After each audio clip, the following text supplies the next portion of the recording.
Hey there, listener. Have you been overstimulated, anxious, doom scrolling your night away? Are you running from your body because it's a tense or uncomfortable place to be? What if there is nothing wrong with you? What if the world you live in is unnatural to your nervous system? Today, I'm speaking with Jai Knight. They are a land based transdisciplinary ritual artist. I also have Saewon O, a flower essence practitioner and healing artist, and we are going to explore the benefits of retreating into nature and somatically releasing the weight you have been carrying to the boundless earth. So stay tuned.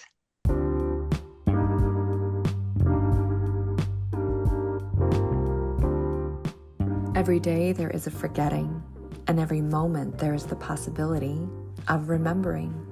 Remembering who you truly are, awakening to your body, to the inner world, to the experience of being alive. Here is where you find the beauty, the joy, and here is where you free your soma. I'm your host, Aimee Takaya.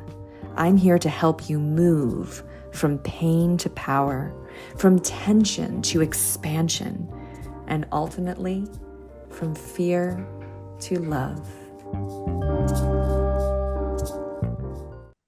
Hello. So good to see both of you on the podcast. You've been on this podcast before, but now I have you both together here at the same time. So yay. So nice to be here. Yeah. Yeah.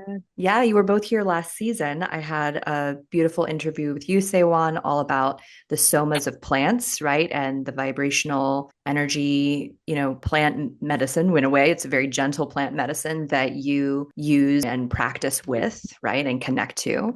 And then I had an amazing interview with you, Jay, about art and the ritual tattoo work that you do. And both of you have just been very fun and exciting people for me to get to know over the last year. I've loved working with you somatically and sharing this really special movement practice, right? And now I get to have you both on the podcast to explore these ideas today about like why it's so important for us as practitioners, but also for everybody at large, right? People listening to this podcast, people living in cities, to get back to a more natural way of being in our bodies. Yeah. So maybe I kind of orient a little bit, for those who haven't listened to the previous podcast episodes, which I super recommend. If you're someone who's just found out about this podcast, go back to last season, check out the other interviews, but maybe you can introduce yourselves. So, Jay, can you kind of say a little bit about, how is what you do as an artist connected to a natural way of being in your body, but also like for people that you work with? Yeah, well, I studied painting and was really interested in, and I have always been an artist and have always been interested in creating very large scale work that's really emotive, like can move around. I was like covering myself in my paint and like just really immersing myself in the experience of creating art. And I actually got sick from using chemical paint at some point and also was thinking a lot about like trauma and processing PTSD. And then that turned into like exploring what is the trauma that collectively we're experiencing and moving through, and how I started analyzing the materials that I was using as I was actually getting sick from them. And also, they weren't really coming from the earth. They were very processed materials that were pretty toxic and could cause cancer. And so I actually, over 10 years ago, started exploring natural alternatives to materials that I work with in my artistic practice, which includes minerals and plant and fungi, pigments, working with natural fibers, and then also just like working with human energy and the body and experience. And it's been a profound journey for me that I feel grateful that I've been able to share with others what I've been learning and integrating into my life out of necessity. Yeah, right. I mean, it's a pretty confronting thing to get sick from doing something you love. And having to reassess like the how it's being done. I have my own personal story with yoga that was kind of like that, like I injured myself a lot in my yoga practice because I wasn't aware of, how I was going about it, right? Like how the paints were affecting your physical body, even as you were doing something that had good intention, right? Like it's a very confronting thing to realize, like, oh, there's something that I haven't known about this practice or this literally this art supply or this material that is now like I'm being confronted with that reality that like there's something that needs to shift in my awareness and in my actual practicing of this art. Yeah, that is interesting that we both share that pivot. Like, Yeah. oh, I actually can't move forward. My body won't let me. Yeah. I mean, I think like many people experience that, like, at a certain point in their journey, right? Like some kind of limitation we come up against. Yeah. And for you, Seiwan, maybe you can say a little bit about working with plants and working with flower essences, and that vibrational medicine is obviously very much like an earth-based modality, right? And what drew you to this? Like, how did you start to connect with this as something that was like, oh, this is for me, this is very meaningful? Well, when I first started getting interested into, well, I've always loved plants, but when I first started to realize, oh, I could go to herbalism school and learn about herbs and learn about the different properties of plants and all their healing qualities and magical qualities, that was exciting. But then I ended up going into this niche of work with flower essences and really thinking about the energetics and the subtle energetics of plants. And part of that actually was also because I wasn't so interested in just or it kind of naturally developed in the way I was communing and relating to the plant. I didn't necessarily just want to like read a bunch of list of actions and memorize them all. I wanted Mm. to really feel like I knew this plant within my being in a more embodied, intuitive way. And so I just sort of, I guess, like tried to amplify the dials on those parts of me and my processing. And that's how I tend to work with the plants and teach people how to commune with the plants as well. I was inspired by one of my teachers sharing, like, or she was saying, like, the number of plants that you know about doesn't necessarily qualify you as a greater herbalist. It's more so like how well you know a certain amount of plants or whatever the plants that you're bonded with, and that some shamans only work with one plant. And so I was like interested in just deepening that relationship. And so I make my own flower essences, and every single time I do that, it's a ritual unto itself, and it's a communion, and it's a whole experience that I feel like I'm cataloging in my memory as like a very felt sense. And so doing that practice and then also sharing essences with people and having them meditate with them and go on journeys with them, it opens up these intuitive, like, psychic channels. We can go into trance states with the most subtlest of energies, and being able to do that with the land itself and nature and connecting with the plants out there, connecting with the rocks and the stones out there. I feel like that, is just such powerful work. And it not only, I feel like it's a process where the plants are our teachers and they're teaching us how to tune Mm. better into ourselves. Yeah. Yeah. I mean, when you first described that you take people on like flower essence journeys, I thought that was really cool because I actually had not known that that was like a thing that one could do. Like my mother had been into like the Bach flower remedies and like, given me rescue remedy as a kid. And maybe some people listening like have used flower essences as just this like, oh, I'm just going to drop this in my mouth and then go about my day. But like that you create ritual around it, that you create a container with it for people, that you give guidance and like direction in that process that cultivates their connection with that particular plant, I think is like super cool. And I really hadn't heard about that before meeting you. So yeah, it's exciting. Thank you. I'm excited to do more of that together. Yeah, absolutely. So, in terms of as a Hannah somatic educator and a person who has gone through a somatic transformation myself, one of the key points that really my mentor, Eleanor Criswell Hannah, kept inviting me to realize was that somatics goes with everything. That there's no opposition to other modalities when we're talking about a true somatic experience of some kind, because it is just your body. It's the way your brain works. It's the way your nervous system works, the way, you're built, right? And so when I am like out there in the world now, instead of having this like slight competitive edge that I once had as like a, if I'm really honest, it was like a Bikram yoga teacher, which like, if you've ever done hot yoga, there can be this ego there, which is like, this is the better yoga than all other yogas. This is the dogmatic kind of style of this is like the thing that's going to like heal you. Right. And I was in that bubble for such a long time. It took me time to like break out and go, wait a minute, this experience of being in my body and being connected to my body goes with all these other modalities. It goes with plant medicine, whether it's vibrational or, more strong forms, right? It goes with different kinds of artistic practices and meditative practices because it's just opening up your body's ability to be with all of these different experiences, whatever it is, right? And so that's been really mind blowing for me to just break out of, a more like structured linear viewpoint and instead ask the question, like, how does the somatic movement and the somatic body work that I do enhance and connect and sort of stimulate our ability to connect with other practices, right? How are other practices like an enhancement to our somatic experience? And so that's something I'm like really excited to explore, like with both of you more and more.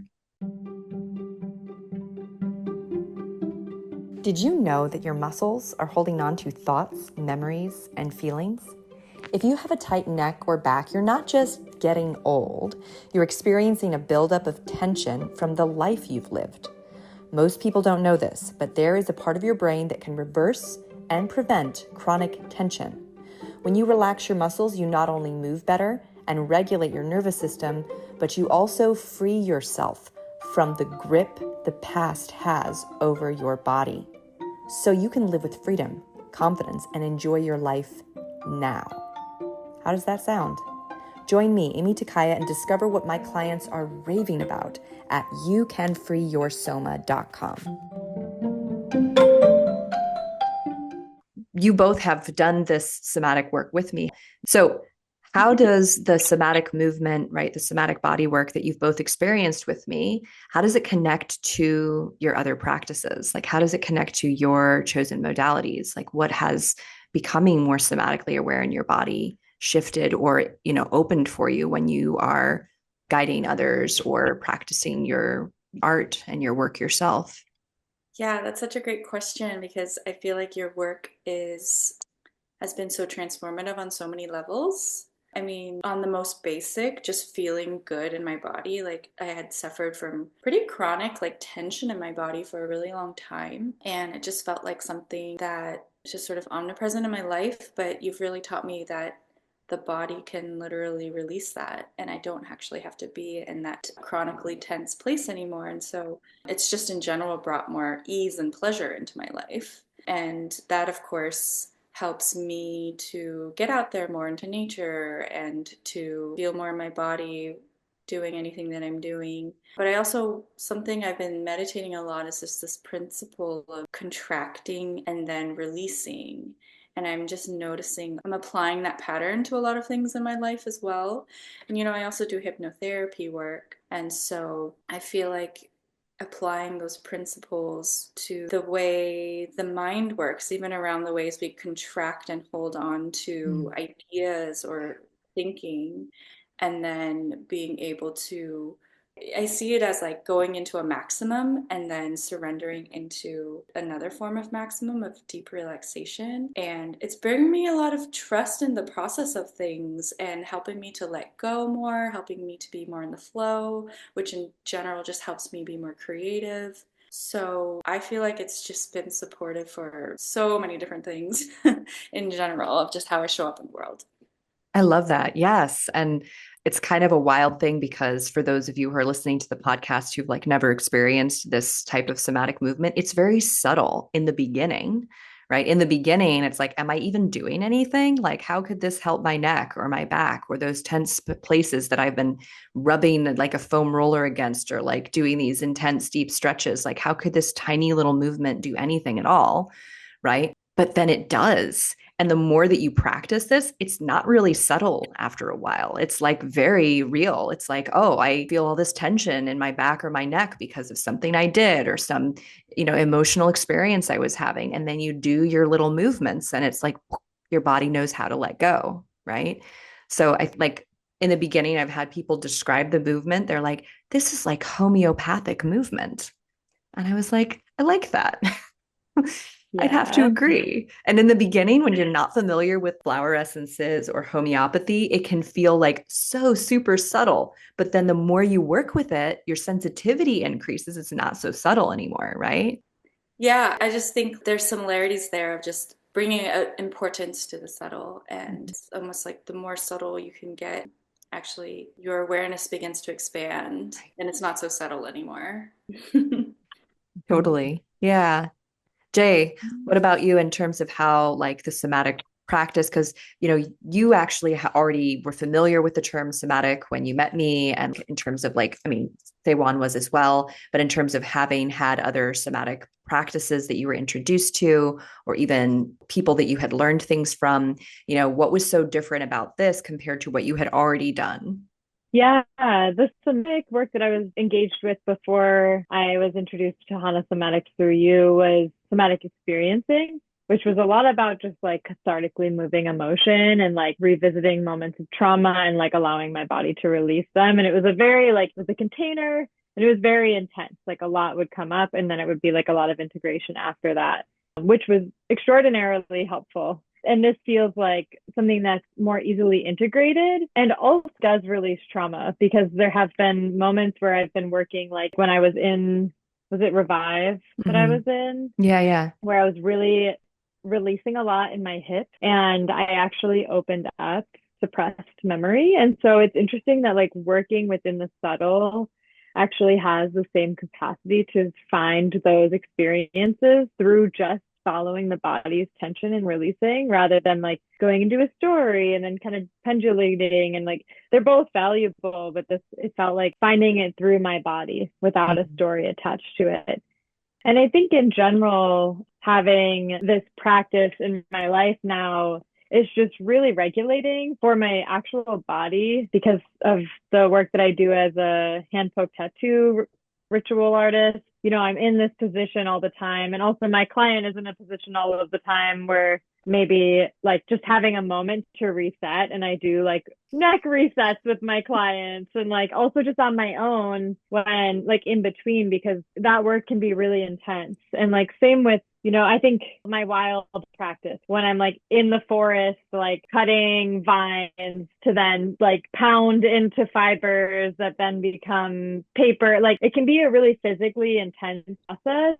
I think being a wild being is not like super easy on our bodies and our animal selves have been like untrained or like programmed to not have these natural releases Yeah. that I think a lot of creatures still have access to. Yeah. And so this feels like a really important aspect to like bring into the rewilding context of like, okay, well, if we're using our bodies in these like ways to lift these heavy things and like move in these strange ways and, cut firewood and haul water, like all of those tasks are strenuous. And so having somatics for me has been a way to just ground and like let my body recalibrate. Yeah, absolutely. I mean, it's like I when you relax out of a tension pattern, right? And you both have experienced this, and probably some people listening who've ever done a class with me or a workshop or anything like that have experienced it too. When your muscles like actually stop clenching away from the earth, they like relax and you actually land on the earth more. Like you're literally not lifted away from the earth, you're relaxed on the earth. And I think that what you're saying, Jay, is like very important because if we're looking to live in a more natural way, and I love to get into kind of like the unnaturalness of the world that we think is so normal that we just like it's the soup that we just swim in, right? But if we're looking to live in a more natural way, or even just looking to de stress and come out of like the daily stresses that are accumulating in our brains and bodies, right? We have to have a reliable way to reset. And a lot of us, I mean, from my experience, like I had a bunch of different tools that I would use to try to get some relief. And some of them worked a bit, but it was like I only had the ability to relax to whatever my baseline was. Like this was my lowest baseline that I could get to, and it was still pretty tight, right? And then with Hannah Somatics, it's like we keep lowering that baseline, lowering that baseline. So now you have like so much more available in terms of what what is possible through relaxation. So other practices, once again, like meditation, like, even other practices that are strenuous, you have more of an ability to do those things when you're not starting from a place of already being at like baseline tension is like 80%. And if I go past 95, I'm cramping, right? Or I get a migraine, or my lower back goes out, or what, like whatever it is. Like, can we just keep inviting your nervous system to lower that baseline? So, like, when I speak with clients about, okay, you have this pain in your body, it's an accumulation that's been building over time. It didn't happen overnight, but it did start becoming painful at some point on that journey. And then there's looking at, okay, car accidents, injuries, like, different emotional traumas, but there's also just like being in the world that we are in and being a person in this modern age. So I'd love to explore with you both like the ways in which the world that we are living in most of the time, as I said in the intro to this episode, is actually not very natural to our nervous systems. So I know for you, Jay, you spent some time growing up in more of like a wild environment. And then how does it feel like to enter, civilization after these times, not just in your childhood, but in general, when you kind of transition from wilderness life to back into a city? What impact do you feel? I really wanted to live in a city growing up. And so I ended up moving into Buffalo for a couple of years. And that was the longest stint that I lived in the city. But after doing like a 3 month solitude experiment in the wilderness and coming back to society, it was wild how intense everything was on both sides of the spectrum of like, oh, there's a street light. Like, it's not the moon, it's a street light. Like, even just a street light was really intense. Mm. And having people being able to access me at all times through my phone was also really intense, and it felt really intrusive. My nervous system definitely like pulled back, like, okay, I'm just available for everybody at any time, or anybody who has my name at any time. The internet, so overwhelming. Too many things. Vehicles, like just the momentum, the movement, the stopping, like that whole thing.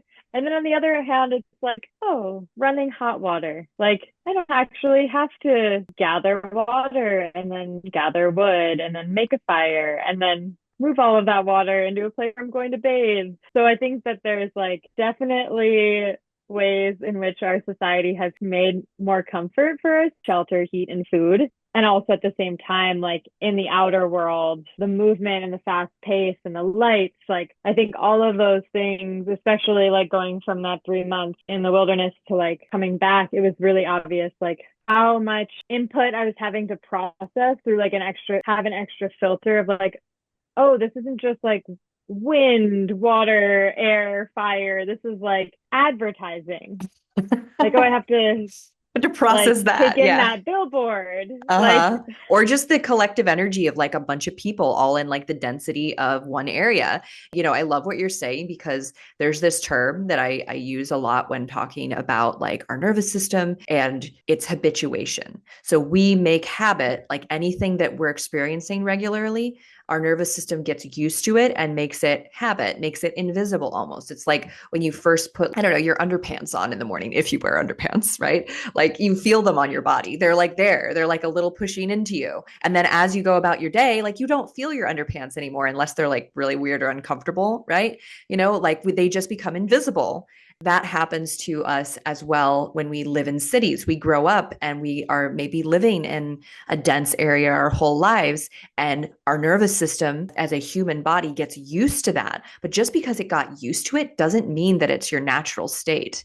And so for many people, like, it's the same thing with like trauma. Like if you've been through something traumatic early in your life, your nervous system, your body might be tuned at a certain level of stress that's not actually you. And if you started to go about that process of healing that experience and healing your nervous system, you might get to meet like a whole nother version of yourself that you didn't even know existed, because your nervous system had made those sensations, that pace of your heart, all of it normal, right? So what you're saying like makes sense, that you drop out of that, you take yourself out of that stressful environment right, coming back in is going to feel a lot different, right? Yeah. And 3 months is a long time. Like that is a long time to spend outside the human bubble.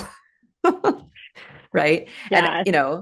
so I just want to orient some of our listeners to part of this conversation today in this project, right? We are hosting a retreat in Arizona, and it's going to be a 3-day retreat where we're going to get to unplug, where we're going to get to drop out of the collective noise and stimulation, right? And get to experience like a micro version of kind of like what Jay is describing, where your nervous system gets to recalibrate to something more natural, right?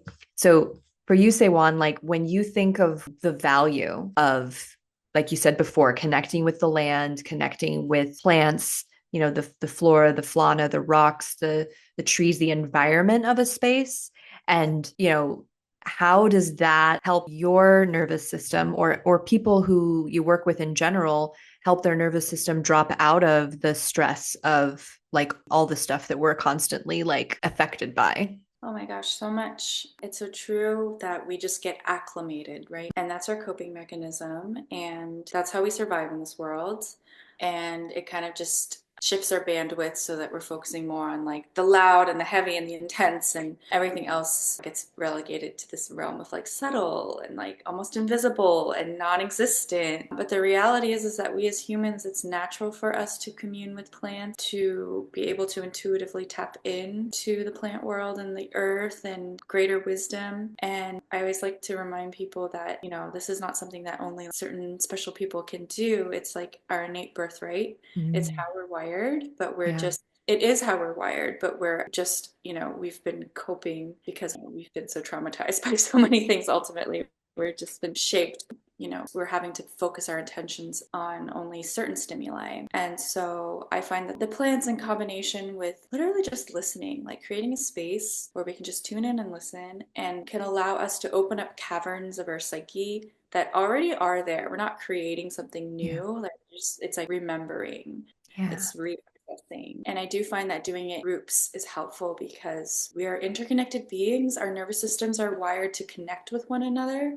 And so when we're all together, it creates we can co regulate together and amplify that attention and amplify the sensitivities. And yeah, I just feel like it taps us into this other part of ourselves that we've been told is like not real. Like this other more existent part, the intuitive parts of ourselves that are not real. And it's so true. I think we do need resets. So we do need to unplug. I mean, same thing for our body, like our gut flora, right? Like they say, like you have to take, if you have gluten sensitivities, you should take at least like a month or so break to like regenerate a new colony of bacteria in us. It's like the same thing with our nervous systems. I think we have to entrain our nervous systems and expose it to something else, and then we can keep that memory with us and kind of, yeah, just know that it's possible, because I think a lot of it is also our minds tell us that Mm.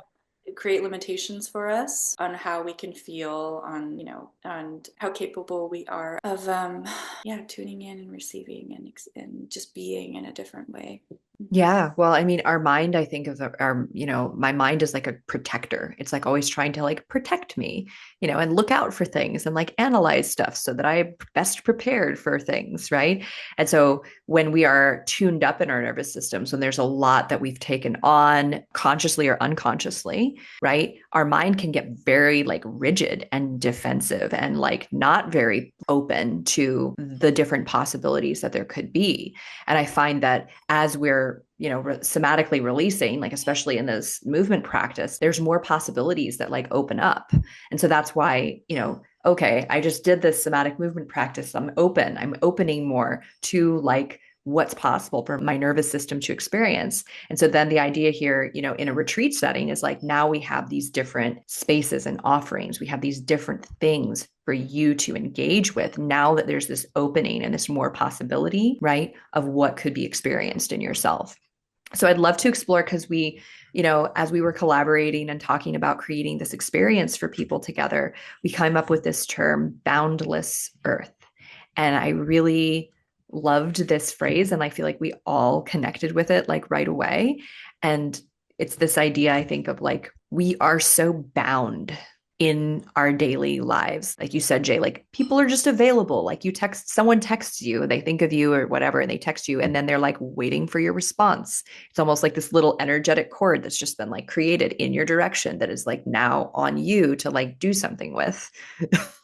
And like, as you said, Saewon, like we're built to connect. And so we do want to, for the most part, like we want to respond to the people that are reaching out to us. We want to be participating in the world. And at the same time, there can be like an overload, an overwhelm from all the ways in which like just being out in the world like asks something of you. And so this idea of being boundless is not that like, oh, we're just going to like let go of everything and you're not going to be connected to the world anymore. You're going to be like sovereign and this isolation. Like I love these words like boundless or painless because it's just less. It's not bound free. It's just less bound. There's still that connection. There's still that like beingness of like, I'm available for the world, but I'm not as overwhelmed by it. I'm not as bound by it. The earth is like that. We are bound by gravity to the earth. And yet we can also be free with that limitation, right? We can also develop ways of traveling and moving and being in the world where we can feel like we're flying, whether it's astral projection or literally like an airplane, right? Within that limitation of the bounds of reality, we can still feel less bound. And so that's kind of like part of what I feel we're bringing into this experience for people. And what I would love like the listeners here to consider, like even if like this, you're listening to this and like the retreat is over or like live somewhere crazy and you can't come, but just that idea that there are ways, there are practical ways that you can be less bound by whatever modern lifestyle you have been living that is starting to feel more and more suffocating or clenchy, right? So in terms of like what we're all bringing to the table here for getting back in touch with the rhythms of the earth, like you and I, Jay, like definitely had this vision of like waking up with the sun, which some people do that, but they do it like in this way of busyness and getting ready for work.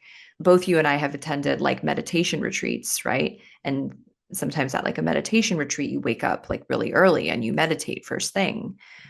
In terms of like your own experience with this, what starts to shift in you when you're waking up with the sun and the first thing that you do is something mindful? I think it just sets the tone for me for the day. And it's kind of reclaiming myself also, reclaiming my connection with myself and with the earth and my connection with the dreams that I had. And also just a reconnection to the elements too, to like ground my day and like, okay, the sun is rising and this is the temperature of the air, to just like start my day with simplicity Mm. and in a world that's just that can be like so complicated, like that us humans have made like very complicated, and it's really easy to go into those distractions, and I'm not immune to that. But I think when I do commit to myself, and especially in retreat settings or post retreat, it lingers and it kind of sets a seed for that to continue on, that it just creates a drastically different experience in my day. Like today I woke up outside with the sun and had tea with the sun, and I can already tell like my mood in comparison to yesterday, where I was building an art installation, and like I had to be present for an art installation with actually breaking it down, that there was this pull where I was like, okay, I got to get my messages, and like, yeah, so to me, it is this way of also kind of resetting and reclaiming my own sovereignty in my own body, in my being, in my spirit, in my heart, and like with the earth. So for me, it's like setting the table for the day, like setting the Yeah. tone for the day.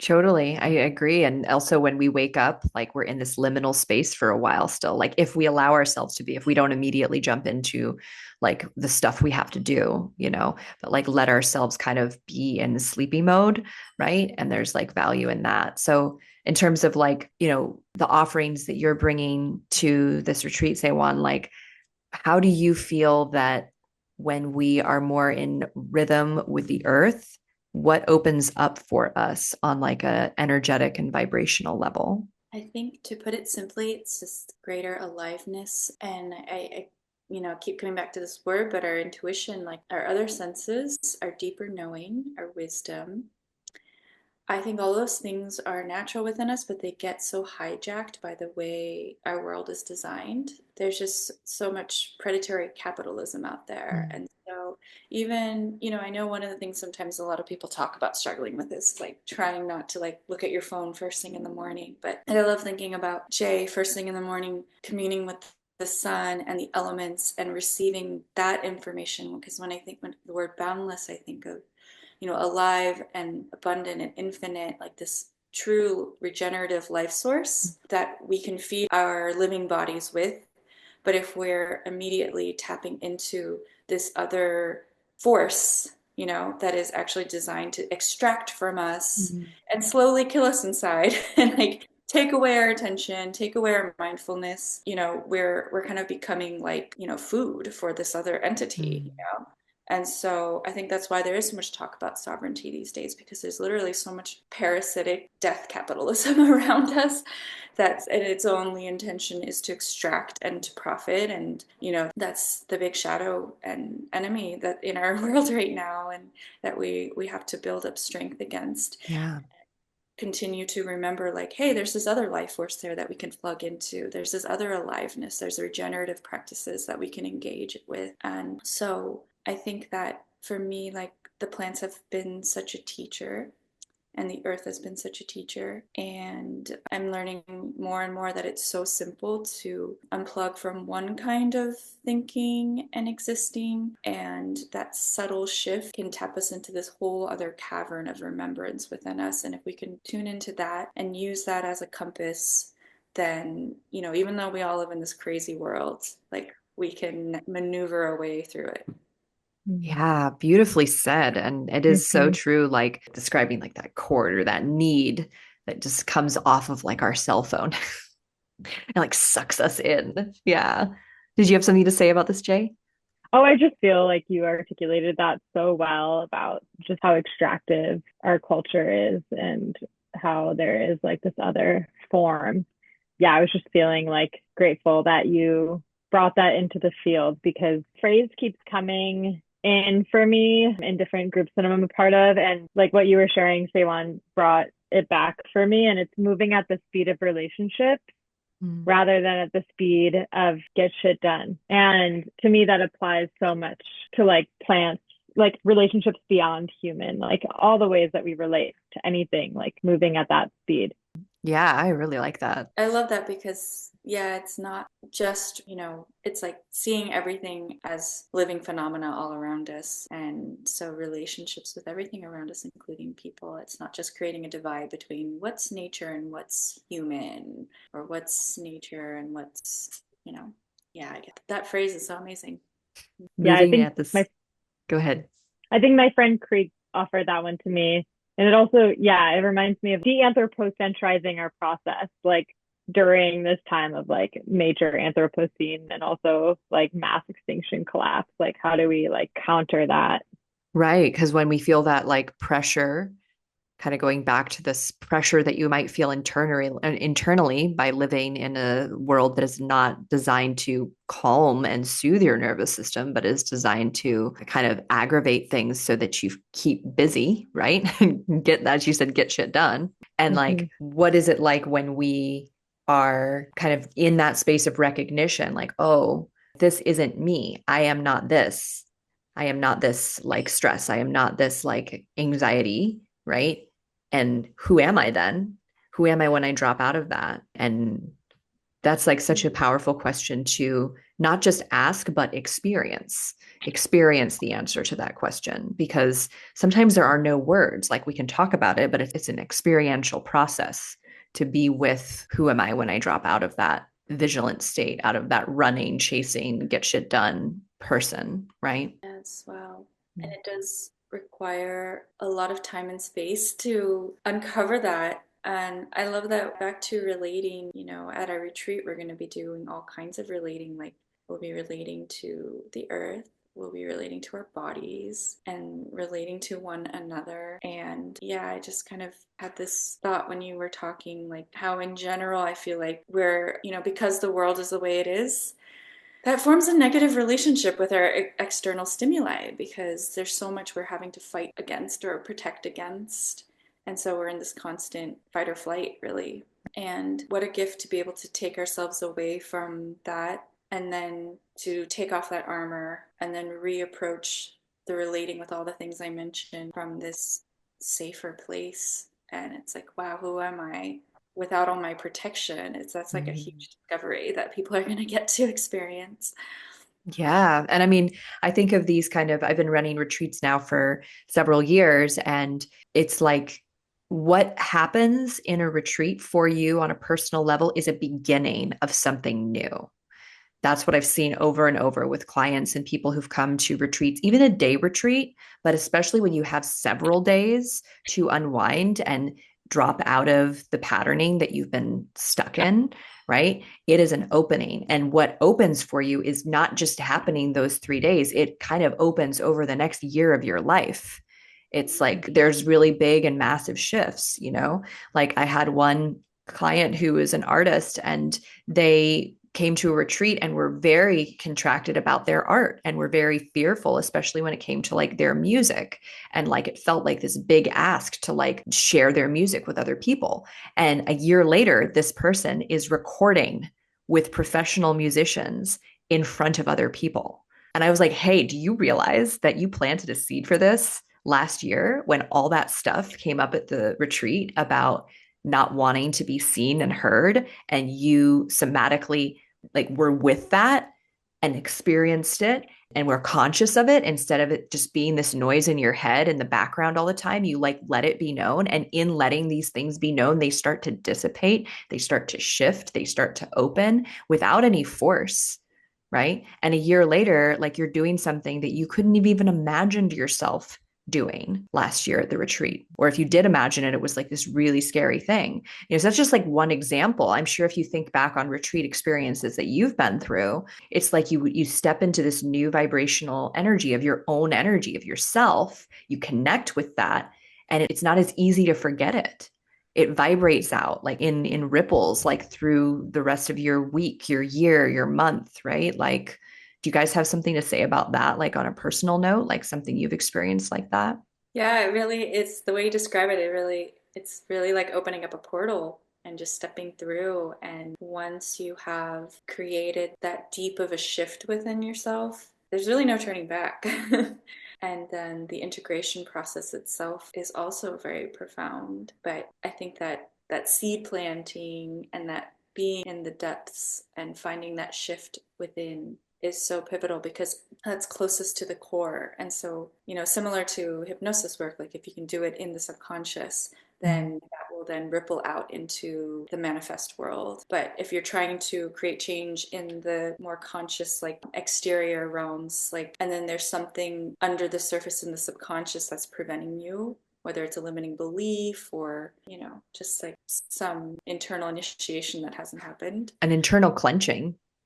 an internal clenching, yeah, then whatever you try as you can to like push through and force things is just not going to work. Mm. You continually have pushback. And so, yeah, just be creating a retreat space for, it's truly magical, it is like spell work, being able to plant that in a very specific space and time. Yeah, this is yeah, really exciting. I feel like with ritual and tattoo work for me, I feel like ritual in general, and that could be so many different things. Like ritual can mean something different for every person, but I think the main thing for ritual that makes a ritual is that it's going into a place one way and leaving another way. Mm. And like a portal, and like Saewon said, and like Aimee, you were mentioning too, it's yeah. And so I feel like with the work that I do in the world, and also like just within my own experience, even with tattooing and integrating like these different modalities together, like including flower essences as a support and including somatic, kind of somatics as a part of the work, having for me like a ritual to find a symbol and Mm. to plant that symbol on my body as a prayer to or a spell to remember and consciously meet every day as I meet my body. It creates this ripple effect until like I can like I'm like looking around my body. I'm like, there's a bunch that have like the intention was set, and then it was a constant reminder, and then now it just is a part of me. Like Yeah. I don't actually, it's like I don't really even see the tattoo anymore because it became Yeah. integrated into my life. And that to me is also like doing work with sigils or symbols or runes or with flower essences and with somatics. Like we just are, it feels like a way to integrate a new way of being or maybe even an old way of being. Yeah, well, it's back to habituation, right? Like, but we can habituate good stuff too. We don't just Mm-hmm. have to habituate stress. Like, we can habituate new patterns of being that are beneficial, not just to us, but to everyone around us. That's reminding me that one of the things that we're going to be doing, I mean, we're going to be doing lots of different things related to somatics and art and medicine making, but we're going to be making an essence and out there, and it's going to be, we're going to co-create it together, but there will be the land and the rocks will be involved in it. And every essence is also an environmental essence, but the intention of it is to be able to create medicine from this portal space that we're creating and then Mm, be able to take that home with yeah. us. So you have this bottle with this specific vibration of this time and place. And so as you bump up against the world again and fall into old patternings, you have this vibrational medicine to help support us and re-entrain and remind the body of this whole other experience that we had that was very real Mm. and continue to help, yeah, bring us back to that space as a tool to, continuously bring in so that, what we experienced wasn't just like a trip, it was Yeah. Yeah. It like was a a learning process. It was voyage. something you learned and like were able to metabolize. And as Jay said, like make part of you. And I love that, you're pointing to the way like this flower essence will follow them. Like they'll have this. It will be something that they're continuing to use after the retreat is over. It's the same way with the movements that you're going to learn. The somatic movements, like you're going to do them repeatedly. We're going to do them like every morning. You're going to have like a longer workshop with me too. You're going to walk away, not just with some videos that I'll send you, but like there will be a feeling in your body that you can recreate laying down in your bed or wherever you are, that you can tell your body to unclench and to turn off the stress that keeps rising up because it's going to. Like, we're going to step back into the world and drive our cars and do all the things. And so, how are we providing support for people who've just gone through this beautiful experience, right? And each one of us has different tools for that. Yeah, I feel like now I'll chime in with the post retreat. So I'm excited to be sharing the ritual process of creating a symbol that comes from an intention to call in or the seed that we're creating. And we'll be creating that from charcoal from the fire that we're going to beginning the retreat with. And so the practice of like finding that symbol will be there and the practice of turning this ink into an ink will be there so that this can be carried through if it's ever something that wants to be done again. And also the ink itself will Mm. be given to people to take home so that they can be with their own creation and keep making that symbol on a piece of paper or on their skin as they continue to step into the world where the wild is pushed into the corners of contained parks and yeah, to like bring that wildness into their daily life. Yeah, no, I'm so excited for this. And I think that there's so many people who need this kind of break from their daily experience of stress and overwhelm and anxiousness. And like I said, I'm not like separate from this struggle. Like I end up on my phone, like looking at another cat video or whatever I'm doing, or looking up. I'm like watching a movie and I can't even like be present to the movie. I'm like, who's that actor? I've seen him somewhere before. And I'm like reading Wikipedia while I'm supposedly watching a movie. Like you guys have done something like that before, right? Like, and yet with my attention so split, it's like I feel this deep call to return to that simplicity, that full presence, right? And so I love that not only are we creating a container for people to experience that deeply, but then there's these little tools. There's these, and they're not so little, they're little, but they're like powerful tools that you're going to be walking away with. You're going to learn some new way of being with your nervous system, and you're going to have a reliable tool to orient you back to that presence of being, that true part of yourself. So this is incredibly exciting for those who are listening to the podcast, right, and are curious about this. We're going to have a link in the show notes to the retreat. We're doing various price points based on what's available at this space. It's a beautiful 40 acres in Arizona, just like 4 hours from Joshua Tree, California. And it's remote. It is off grid. All of it's powered by solar. It's such a beautiful space. I wish Molly could be here to tell everybody about it. But yeah, I'm incredibly excited. The other thing we're doing with this retreat that I think is important is we're allowing and including children in the experience, right? So, like, I will be bringing my son, perfect timing for him to pop in, and we will have spaces for a few other children to be included in this experience. So, as we're kind of like wrapping up here, and we've explored this from so many beautiful angles, what kind of person are you calling in to this experience, Saewon? Like, who do you want to meet here in this retreat? That's a great question. I think anybody who has, is just really needing a break, who may be struggling to trust in trust in the earth. Trust in the earth, trust in one's own body, trust in processes, trust in the inherently healing nature of what it is to be alive. Mm. And also maybe feeling disconnected from not only their intuitive self, but their creative self as well. And, I love how there's these, this is going to be an emergent process. Like everybody is going to have to go through this process of discovering their symbol or discovering, what medicine they want to create and also like what's existing in their bodies. And so people who are curious and willing and wanting to tap into something more real and wild. Beautiful. Yeah. And what about you, Jay? Who do you imagine like coming that's just going to feel like, oh, this was made for me. This was exactly what Yeah, I well, needed. I love everything. Like, I echo Sewon's invitation, and I'll just add, like, those who feel like there's not enough time, Mm. where it's just like, oh, there's just never enough time. I'm like, I'm just going so fast. I don't have time to sit down. Because I think that's such a societal, like when we're so in the wheel and in the machine, it feels like there's just not enough time. And so I feel like this is an opportunity for people to really just like shift that time, that experience of time, and really start to slow down and like come back to the rhythms of earth. So like I think mothers are this is a great opportunity for mothers because there's so much expected out of mothers in our society to like just be constantly on. And so to me it's like just, and even if we're mothers of like a company, like it can be a mother in so many ways and it doesn't need to be gendered either. Like if you feel like you're constantly having to be attentive to everything and there's not time to just be held, I think this is a space where we can learn to like release and be held. That's my hope, is like be held by the earth and be held by the rhythms.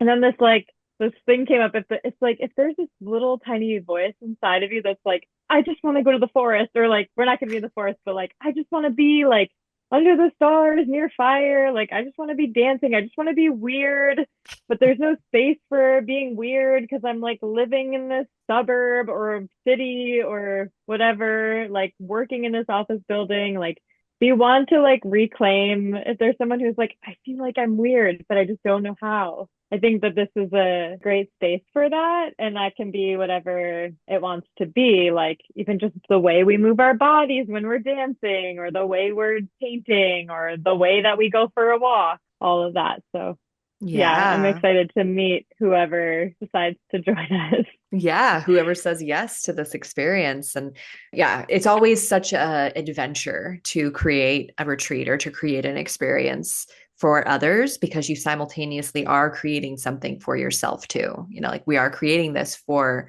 the people who are going to join us, but we're also creating this because we need this. We need this for Mhm. various reasons in various ways. And we've all experienced the benefit of something like this before. And we all have these unique skills that we're bringing to the table to co create.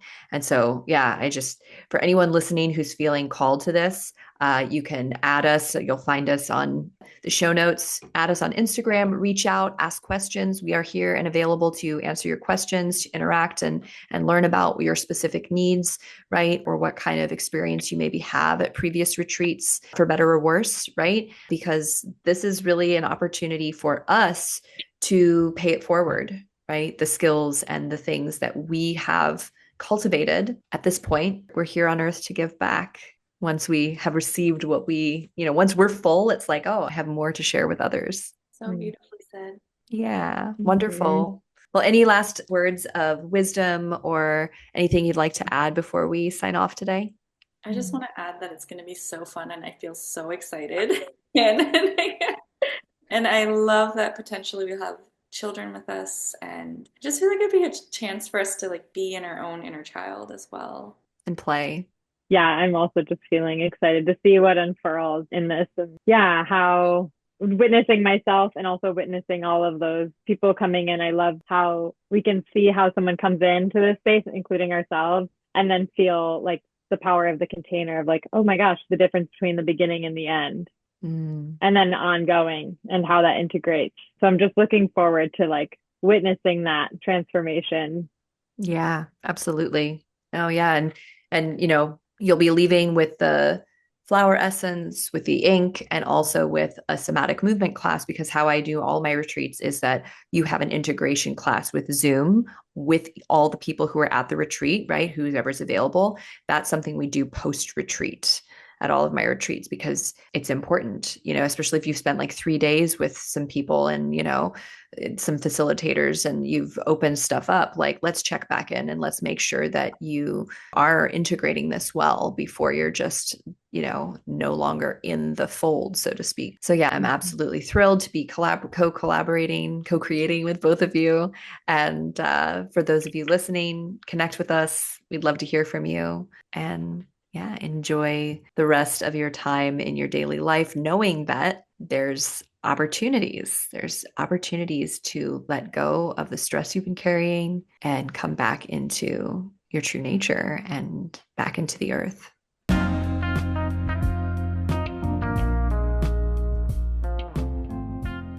Hey there, friend. I hope you enjoyed today's episode. I would love to hear your thoughts.